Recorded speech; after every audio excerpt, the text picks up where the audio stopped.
väliskaubanduse analüütiku Jane Leppmetsa sõnul kasvas kaupade väljavedu kõigis kaubajaotistes. Eesti Sila yung supply mo, Mime. Mag-supply ka muna. võrreldes 12%. Kõige rohkem eksporditi elektriseadmeid, puidu ja puittooteid ning põllumajandussaaduseid ja toidukaupasid.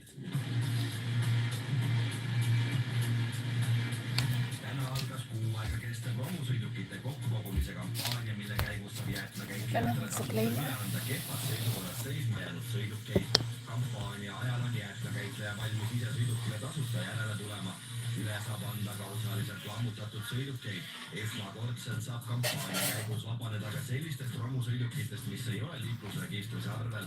Kui sõidukit saab tuvastada ning Transpordiameti e-teeninduse taustakontrollist ilmneb, et sellel puudub omanik, siis võib inimene jäätmekäitlejaga ühendust võtta ning romu viiakse ära. Kampaania käigus ära veetavate romusõidukite eest raha ei maksta.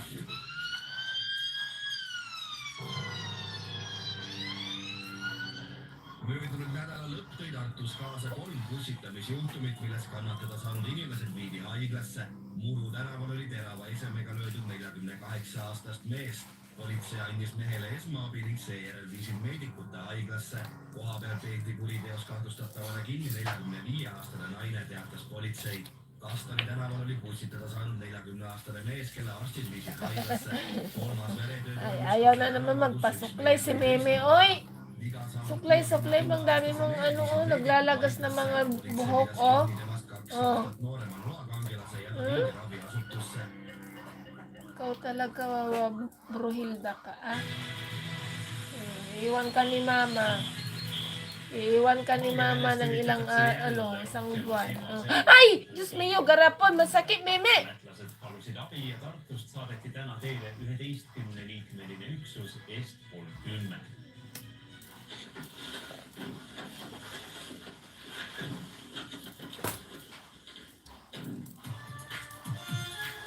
Kuna Läti-Valgevene piiri ääres on suurenenud ebaseaduslik sisseränne, võttis Läti pool eestlastega doon sa kabila.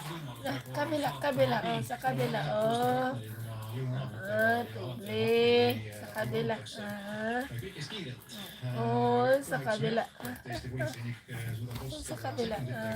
Ehk siis meeskonna panime kokku ja soosse tegelikult 2 päeva jooksul. Et kõik oleks hästi. Supply.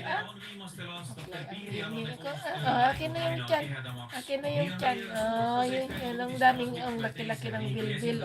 Oh. Laki-laki ng bilbil ng Mimi ko. Oh, takaw-takaw. Namimili ng pagkain. Ay, ayaw pa uminom ng tubig. Nako, magkakasakit ang kidney mo niyan, Nay. Hindi ko umiinom ng tubig.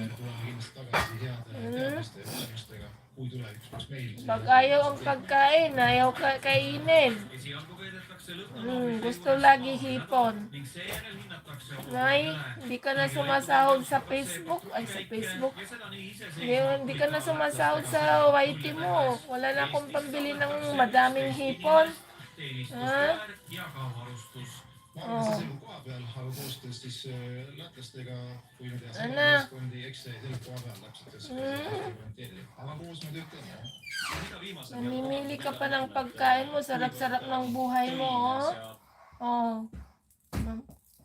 May tagahakot ng tae, may tagahaot ng ihi. Sarap ng buhay. Ay, wala kang trabaho, kumakagat ka pa. Oh.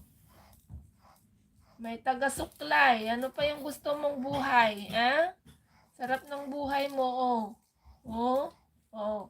Oh. Oh. Oh. Oh, sige na, balik na yung tiyan. Yung tiyan. Dito. Gusto ko dito. Gusto ko dito. Ay, pag ganun. Oh. Pag ganun. Ay. Ayan. Oh, ayan. Oh, ganyan. Ganyan, Mimi. Oh, di ba? Ang ganda ng tiyan. Oh. Ay, ang ganda ng tiyan. Oh. Ang ganda ng tiyan ni Mimi.